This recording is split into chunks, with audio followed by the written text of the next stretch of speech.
안녕하세요. 돌쇠 뉴스 시작합니다. 26일 다이아몬드 자이에 올라온 칼럼인데요. 제목은 엔화 약세가 진행되면서 32년 만에 1달러 150엔대로 전격 개입으로 깜짝 반등해도 엔화 약세 기조는 바뀌지 않아 인플레이션, 방일 소비 확대 등 급변하는 국내 시장을 읽다입니다. 일본의 한 투자 자문가가 최근 엔화 약세와 이에 개입한 정부의 정책을 비판하며 엔화 약세 기조가 앞으로도 더욱 진행될 거라는 전망을 내놓았는데요. 누리꾼들의 의견이 분분하군요. 뭐라고들 하는지 함께 보실까요? 통크신 구독, 좋아요.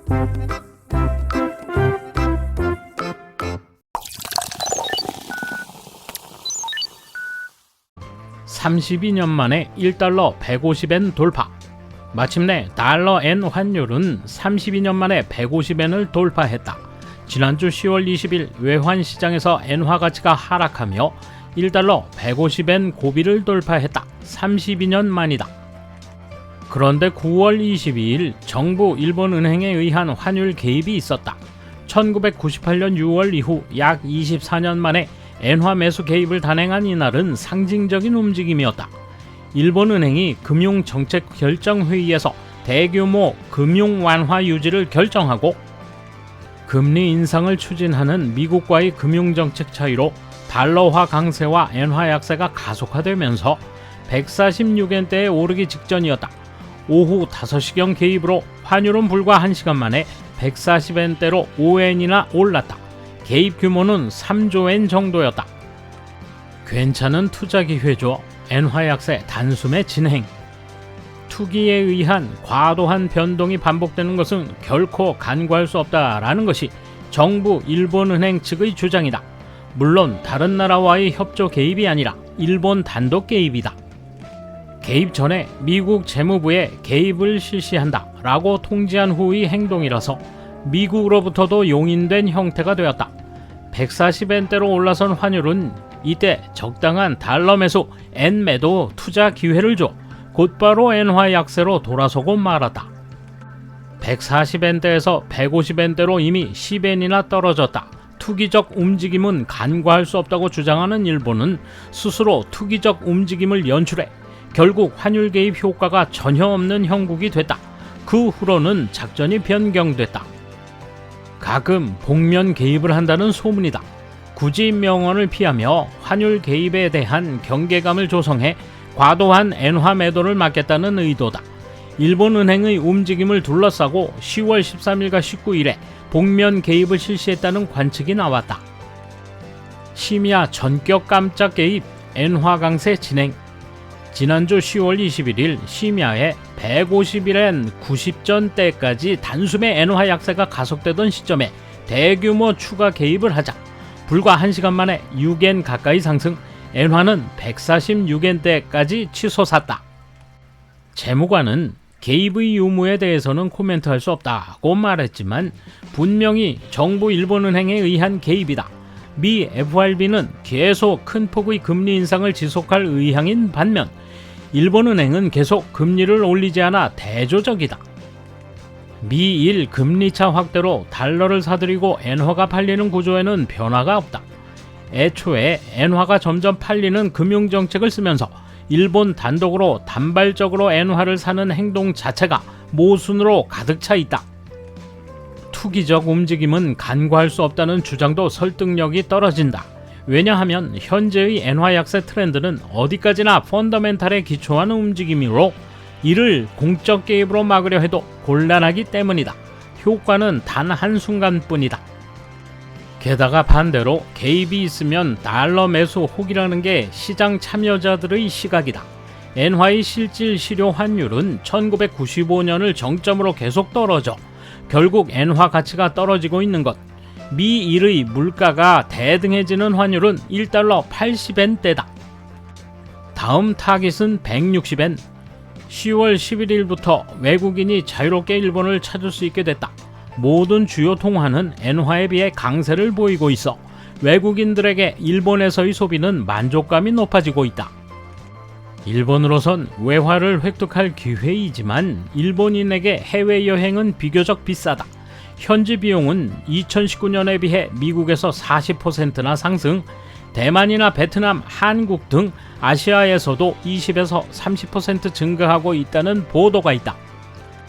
정부 일본은행의 개입을 거치면서 환율은 다시 150엔을 돌파할 것이다. 다음 타깃은 160엔이 된다. 160엔이면 1990년 수준, 1988년 120엔에서 40엔이나 떨어진 환율이었지만 일본의 거품 붕괴가 본격 시작될 무렵에 해당한다. 해외 인플레이션이 일본에도 파급. 그런데 9월 일본 소비자 물가지수 즉 CPI는 플러스 3.0%로 31년 만에 최고치를 기록했다. 해외 인플레이션이 일본에도 파급되고 있음을 여실히 보여주는 것이다. 만약 여기서 일본은행이 0.25%의 금리 인상을 실시하면 인플레이션 대책의 선행 및 빅 서프라이즈로 엔저의 폭주에도 간단하게 제동이 걸릴 것이다.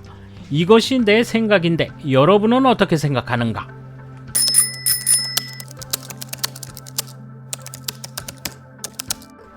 (11월의) FOMC에 따라 엔화 약세 흐름은 끝날 가능성이 있다.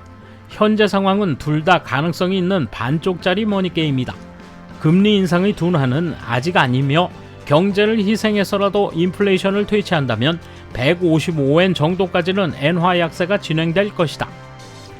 경제를 근거로 금리 인상 속도가 연초에 걸쳐 둔화하고 인플레이션 진정 상황을 확인하면 엔화 강세로 돌아서 140엔 아래로 떨어질 가능성도 있다.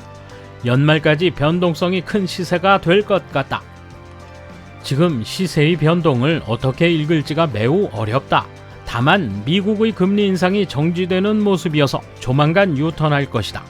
앞으로 달러를 사는 사람은 이익을 얻을지 매우 미묘한 상태이기 때문에 주의가 필요하다고 생각한다. 나는 이미 달러를 팔고 빠져나왔다. 중요한 것은 유턴할 때 시세가 어디서 멈추느냐이다. 그곳을 잘못 보면 모처럼의 시세 변동에서 자산을 잃게 된다. 조심스럽게 자산을 운용해야 한다. 확실히 엔화 약세다. 어떤 통화와 비교해도 엔화가 약세를 보이고 있다. 다만 엔달러만 보고 있으면 판단을 그르칠 우려가 있다. 미국 달러는 거의 스위스, 프랑 빼놓고는 강세이기 때문이다.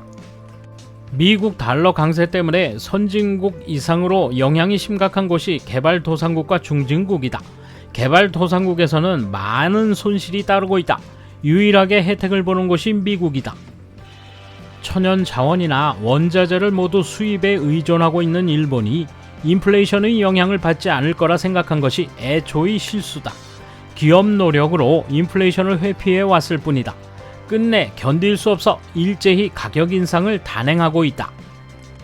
주위에서 가격을 올리는지 눈치만 보는 겁쟁이 기업이 많다. 정말로 좋은 것을 만든다면 가격을 올려도 팔릴 것이다. 아이폰이 가격을 올려도 사람들은 산다. 하지만 많은 일본 제품은 그렇지 않기 때문에 가격을 올려 소비자에게 미움을 받을까 두렵다. 그래서 일본제라며 심리작전으로 팔려고 한다. 그러나 지금은 눈에 콩깍지가 벗겨졌다. 샤프도 세계 1위라고 난리였다가 다음날 파산 직전에 대만 회사에 인수됐다. 6.22L도 일본 기업은 만들 수 없다. 그리고 정부는 지원금이나 물가 통제나 하며 공산국가 흉내다. 정부는 일본이 가난한 나라가 되고 있음을 알아야 한다. 다른 나라에 퍼주는 일은 잘 생각하고 실행하기 바란다. 환율로 일희일비할 게 아니라 일본이 가진 잠재 능력을 높여 강한 일본으로 만들어가는 걸 진지하게 바라보기 바란다. 지금 상황을 재출발의 기점으로 삼았으면 좋겠다. 돌쇠 한마디. 의견이 분분하며 저마다 전망이 엇갈립니다만 뾰족한 수가 없어 처분을 기다리는 모습이군요. 감사합니다. 돌쇠 물러갑니다. 이번 소식은 여기까지입니다. 시청해주셔서 감사합니다. 돌쇠처럼 우직하게, 만인처럼 화끈하게.